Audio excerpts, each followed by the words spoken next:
अस्सलाम वालेकुम, मैं हूं सैयद अकील। आप देख रहे हैं मेरे साथ परभनी आज तक। परभनी शहर के कौसर मल्टी स्पेशलिटी हॉस्पिटल, यहाँ पर जिस तरह से महिलाओं को अपनी समस्याओं को लेकर यहाँ पर जाना पड़ता है और यहाँ पर जाने के बाद में उन्हें दिली सुकून जो महसूस होता है, यही आज हमें परभनी आज तक को देखने को मिला है। परभनी आज तक की टीम जब परभनी के कौसर मल्टी स्पेशलिटी हॉस्पिटल यहाँ पर पहुंची, यहाँ पर पहुंचने के बाद में फिजिकल प्रॉब्लम को लेकर कौसर मल्टी स्पेशलिटी हॉस्पिटल यहाँ पर जाती है और वहाँ जाने के बाद में उन्हें दिली सुकून मिलता है और उनका ऑपरेशन पूरी तरह से कामयाब हो जाता है। हकीकत में क्या है और किस तरह की प्रतिक्रिया हकीकत में क्या है, आइए जानते हैं खुद इन लोगों की ज़बानी कि पेशेंट को किस तरह का इत्मीनान हुआ है कौसर मल्टी स्पेशलिटी हॉस्पिटल यहाँ पर जाने के बाद में, और किस तरह की प्रतिक्रिया पेशेंट ने दी है। और उसी के साथ में कौसर मल्टी स्पेशलिटी हॉस्पिटल के डॉक्टर सालेहा कौसर पिछले 35 साल से जिस तरह से ये प्रैक्टिस कर रहे हैं और प्रैक्टिस करने के बाद में महिलाओं को किस तरह से सुकून मिलता है इनके हॉस्पिटल में जाने के बाद में, आइए जानते हैं किस तरह की बात इन दोनों महिलाओं ने की है और डॉक्टर सालेहा कौसर इन्होंने किस तरह का आह्वान परभनी की जनता से किया है। मैं डॉक्टर सालेहा कौसर अब्दुल सलीम, परभनी में मैं 35 साल से प्रैक्टिस कर रही हूँ। आज मेरे पास एक ऐसे पेशेंट आए हैं जो 15 साल से परेशान थे उनके ब्लीडिंग के प्रॉब्लम की वजह से, और बहुत ही वो निराश हुए हुए थे कि उनका कहीं भी डायग्नोसिस भी नहीं हो रहा था और ट्रीटमेंट भी नहीं हो रहा था। तो एक बार वो एक पूर्णिमा लोकरे मैडम, उनकी जो सहेली है, माहिर सेवाभावी संस्था की तरफ से अपने पास उन्होंने कैंप रखा था हॉस्पिटल में, तो वो कैंप में आए थे विज़िट देने के लिए। तो मेरे से ऐसे सामने बैठकर थोड़ा बहुत डिस्कशन किया उन्होंने। दूसरे पेशेंट का भी देख रहे थे मैं क्या ट्रीटमेंट दे रही, कैसा दे रही, और उन्होंने भी ऑब्जर्व करके फिर मुझसे भी लेके मेरे भी जो प्रॉब्लम है, तो मेरे प्रॉब्लम का आपके पास ट्रीटमेंट होगा क्या, तो फिर मैं एक बार आती हूँ आपसे ट्रीटमेंट के लिए। तो मैं बोली बिल्कुल होगा, हम कोशिश करेंगे, आपके क्या प्रॉब्लम है बताइए आप। तो फिर उन्होंने एक बार फुर्सत से आए, फिर मैंने उनके सब चेकअप किया डिटेल में, सब टेस्ट करके उनके जो प्रॉब्लम्स है मैंने उनको बता दिया कि आपके ये प्रॉब्लम है और इसका ये ट्रीटमेंट है, और इंशाल्लाह अपने पास इसका सब ट्रीटमेंट आपका हो जाएगा। तो फिर मैडम एक बार फुर्सत से आए और ट्रीटमेंट भी कराए उन्होंने, और अब उन्होंने जब मुझे मिलने को आए ट्रीटमेंट के बाद, तो वो बहुत ही खुश दिखाई दे रहे थे मुझे कि मुझे बहुत अच्छा लग रहा है, मुझे बहुत अच्छा लग रहा है। तो मैडम ने फिर मेरा वेलकम भी किया, और ये मैडम के हम ज़बानी सुनते हैं कि उन्हें कैसा लगा अपना हॉस्पिटल, अपना ट्रीटमेंट। नमस्कार, मी माधवी गोडके, भाजपा जिल्हा चिटणीस, 7-8 वर्षे भाजपचे कामं करते, 7-8 वर्षापासून। पुन्हा अँटी करप्शनची जिल्हा अध्यक्ष आहे, पुन्हा ग्राहक पंचायतच्या मराठवाडा कार्यकारिणीवरही काम करते आणि महिला दक्षता कमिटीची पण जिल्हा अध्यक्ष आहे। एवढे पदं असताना मी खूप म्हणजे हताश झाली होती का, तर 15 वर्षापासून मला जो प्रॉब्लेम होता, आणि का तर माझा प्रॉब्लेम खूपच क्रिटिकल होता, का तर माझा HB 6.7 वर वाढ। त्यावेळेस मी डॉक्टरकडे जायचे, B negative blood group, HB वाढायचं नाही। माझी फाईल घेतली की डॉक्टर म्हणायचे की तुम्हाला एक तर तुमचं HB वाढल्याशिवाय काही करू शकत नाहीत, ट्रीटमेंट द्यायचे समाधानकारक, मला उत्तर मिळायचं नाही। पुन्हा 8 दिवस 15 दिवस महिनाभर चालू राहायचं, गोळ्यात चालू, तोपर्यंत बरं वाटायचं। गोळी संपली की मला इतका मोठा प्रॉब्लेम ब्लडिंग व्हायची की मी सांगू शकत नव्हते। तसेही मी 15 वर्षे समाजसेवा करीत राहिली की मी म्हटलं की आपलं तर होणार आहे आता, माझं तर मला विश्वासही नव्हता की मी वाचेल म्हणून, पण मी एक समाजाच्या कुठंतरी उपयोगाला यायले हेच मला वेगळे समाधान होतं।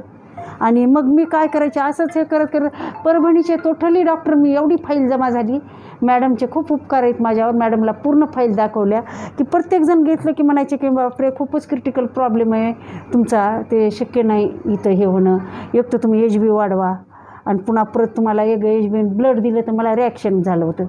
चांडक मॅडमकडे दिलं होतं एक वेळेस ब्लड, तर मला रिॲक्शन झालं होतं, मी 8 दिवस ॲडमिट होते की त्या रिॲक्शनमधूनही मी सावरणा गेली। मग मी हताश झाले, घाबरले की आता माझी ट्रीटमेंट कुणीच करू शकत नाही। मलाही नेमकं कळलं नाही की मला असा कोणता आजार आहे की माझी विलाज इथं होईनात म्हणून। मी मग इतकं हे झालं की मी मन गुंतवायचं, मग 4 पदं त्यांच्यामध्ये मन गुंतवून टाकायचं, काही आपल्या आजाराकडे लक्ष नाही द्यायचं ठरवलं, आणि मग मी समाजसेवेमध्ये जास्त गुंतत गेल्यामुळे एक वेळेस असंच पौर्णिमा लोकरे माझी मैत्रीण, तिने इथं कॅम्प ठेवला होता। तर कॅम्प ठेवल्यावर मला म्हणली की माधवी चल आपण मॅडमला एकदा डिस्कस करू, तू त्याच्यासाठी तू भेट दे। तर मी म्हणलं काय हरकत नाही, म्हणलं आता मी त्यावेळेस आले, पण मला असं वाटलं नाही की मला इथे समाधानकारक उत्तर आणि माझा विलाज होईल। पण मी आले, मॅडमशी जे पेशंटला बोलण्याची पद्धत होती ती पद्धत बघून माझा आनंद, इतका आनंद झाला मला की खूप इतकं चांगलं वाटलं की मॅडम बोलायलेल्या बघून. जे ट्रीटमेंट मॅडम करायल्यात माझं लक्ष तिकडेच चाललं आहे की तेच आजार आहे मला, मग माझा इथं इलाज होऊ शकते. तर मग मी लवकर जाणार होते की 10 मिनटात तिला म्हणले की मी जाणार आहे, थांबणार नाही, की मी दिवसभर थांबले.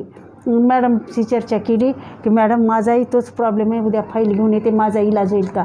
मॅडम म्हणल्या माधवी तू घाबरू नको, की मला एक आत्मविश्वास एवढा मॅडमने दिला. मला एक वेगळं समाधानकारक उत्तर मिळालं. मी 2 दिवसांनी मॅडमकडे आले. मॅडमनं माझ्यावर ट्रीटमेंट सुरू केली. मला स्पंदनमध्ये ब्लड दिलं, ते बी मला न रिॲक्शन येऊ देता सूट झालं, व्यवस्थित झालं. आणि माझं ऑपरेशन सगळं काही इतकं व्यवस्थित पार पाडलं आणि मला एक इतकं समाधानकारक म्हणजे उत्तर मिळालं मॅडमकडून. आणि दवाखान्यात आल्यामुळे की मी शब्दात माझं कौतुकच मॅडमचं करू शकत नाही की इतकेही चांगले माणसं आहेत. तुम्ही कुणाच्या तरी जवळ गेल्याशिवाय तुमचा प्रॉब्लेम सांगितल्याशिवाय सॉल्व्ह होईल कसा. तुम्ही सांगा, तुम्हाला काही अडचणी कोणताही आजार असू द्या, मॅडमशी बोला, डिस्कस करा, चर्चा करा, सांगा. मला वाटलं नव्हतं ना मी वाचल म्हणून, मलाही वाटलं नव्हतं की माझा आजार नीट होईल. मी हातात झाले होते, निराश झाले होते, खूप स्टँडर्ड राहायचे. सगळे म्हणायचे की असं वाटत नाही तुम्हाला बघून, पण माझी फाईल बघितली की मी रडायची की मला एवढा मोठा प्रॉब्लेम आहे, माझा कुणीच दुरुस्त करू शकत नाही. पण आज मॅडमनं केला, पूर्ण मी आजारातून मुक्त झाले, खूप आनंदी झाले. आता मी 6 महिन्यासाठी फिरायला चालले माहेरी, खोटं सांगत नाही, सगळीकडे आता की फक्त स्वतःसाठी जगायचे आता मला. आणि मी इतके आनंदी आहे. इतके दिवस मला काय वाटायचं मी क्षणाची सोबती, माझं काही खरं नाही. ईश्वराच्या नंतर डॉक्टर भेटले ते मॅडमच म्हणून भेटल्या खरंच. गो सर काय. आणि ह्यांचा आम्ही जे विलाज केला ना, तर आम्ही पिशवी वाचवली त्यांची. शैल्या कौसर मॅडम ह्या मला देवाच्या रूपात भेटल्या. आणि माझा जो इलाज सगळेच हातात झाले होते, तो मॅडमने माझा इलाज केला. मी मॅडमचे खूप उपकार मानते. आज मला आईवडील नाहीत, पण आईवडिलाच्या रूपात एक मला डॉक्टर मॅडम मिळाल्या, तर मी आयुष्यभरही त्यांच्या ऋणात राहील की जो माझा इलाज केला. आणि खरोखर एक वेळेस मॅडमला सगळ्यांनी येऊन भेटावं आणि आपलं मत सांगावं. धन्यवाद. आणि आम्ही पण त्यांचं जे विलाज केला, तर आम्ही पिशवी वाचवली त्यांची अजून, म्हणजे पिशवी एकदम काढली नाही त्यांची पिशवीचं सगळं जे प्रॉब्लेम होते ते जखमेचं ट्रीटमेंट केलं, पिशवी धुवून घेतली आपण, आणि सूज कमी व्हायचे इंजेक्शन सुरू केले त्यांना.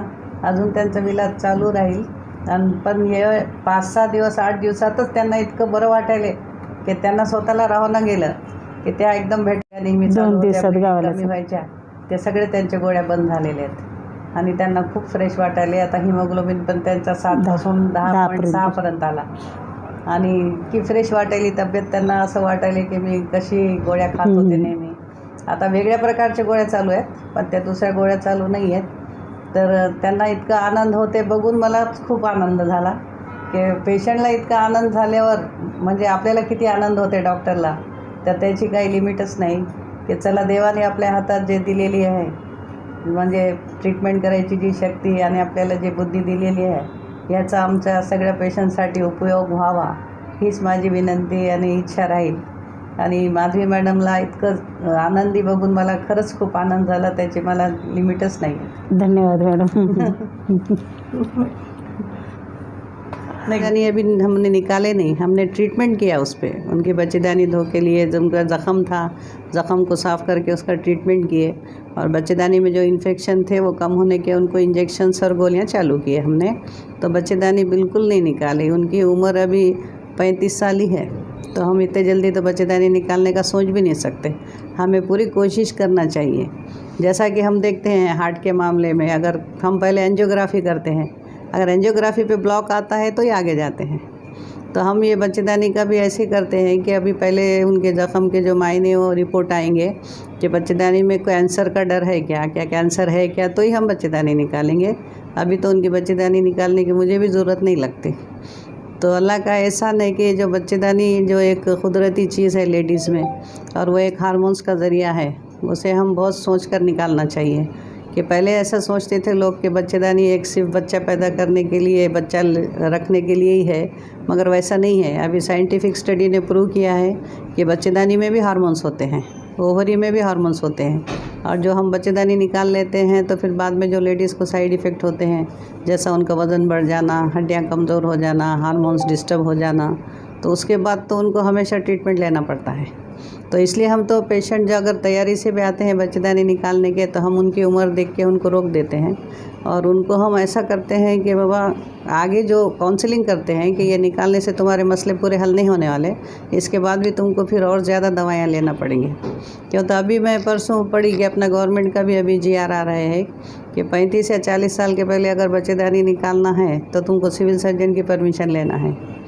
क्यों तो ऐसे बहुत सारे स्टडीज़ साइड इफ़ेक्ट आ रहे हैं लेडीज़ के, तो इसके लिए लेडीज़ को भी हमको अवेयरनेस करना है कि तुम ज़रा सब्र से इलाज करो। लेडीज़ को क्या लगता है, नहीं एकदम अपन ऑपरेशन कर दिए तो अपने तकलीफ़ें दूर हो जाएंगे, बार बार हमको हॉस्पिटल आने की ज़रूरत नहीं पड़ेंगी, मगर वो गलत है।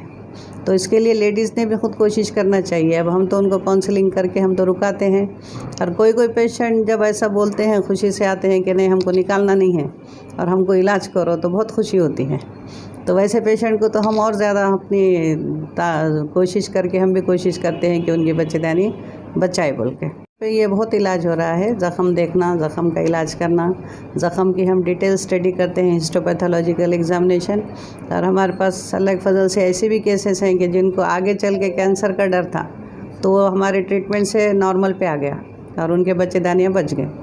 अब ऐसे भी केसेस देखने में आ रहे हैं कि जिनको औलाद नहीं है और उनके बच्चेदानी के मुँह पे ज़ख़म है, तो वैसे लोगों के अपन थोड़ी निकालने का सोच सकते हैं। तो वैसे लोगों के भी बहुत सारे लोगों के हमने इलाज किए और अल्लाह के फजल से वो इलाज के बाद उनको हमल ठहर गया और उनको अल्लाह ताला ने औलाद से नवाजा। उन महिलाओं को क्या आह्वान करेंगे आप एज ए डॉक्टर, जो महिलाएं बच्चों के लिए परेशान है, औलाद के लिए परेशान है, और बच्चेदानी का मामला जिस तरह से आता है कि किस तरह से उन्होंने अपनी बच्चेदानी बचाने के लिए आपके हॉस्पिटल में आना चाहिए? हाँ, जो औलाद के लिए जो भी परेशान है तो वो लेडीज़ ने जल्द से जल्द बताना चाहिए।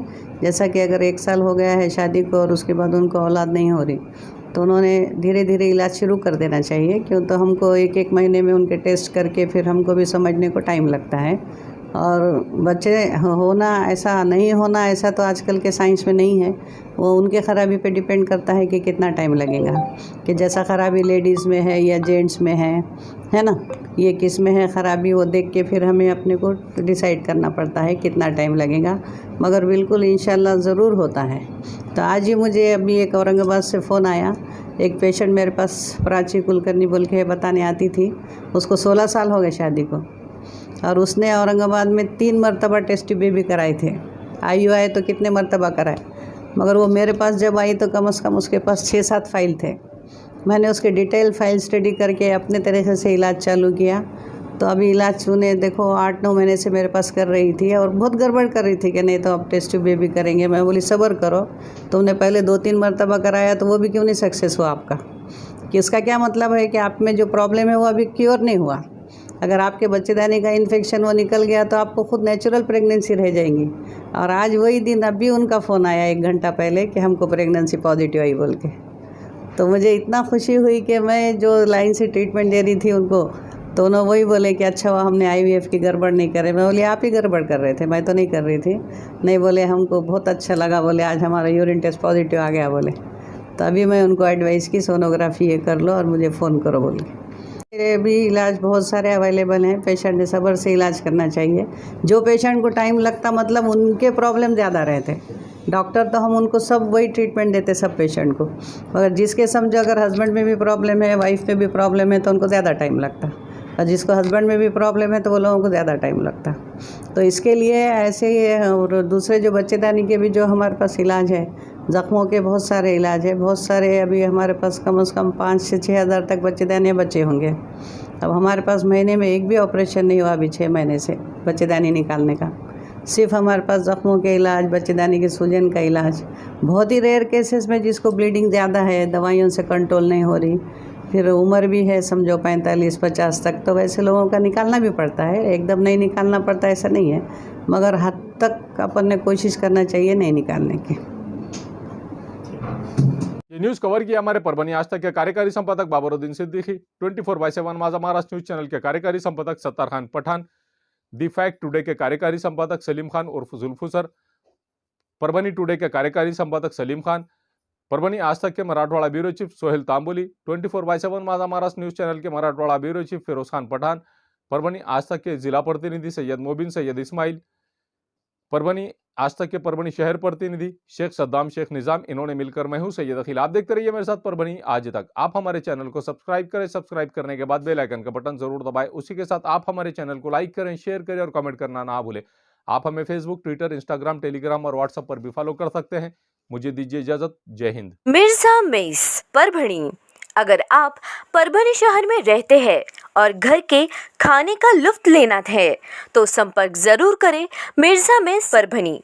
घर पहुंच सेवा खाने के टिफिन के लिए जरूर संपर्क करें। मोबाइल क्रमांक 8830266947।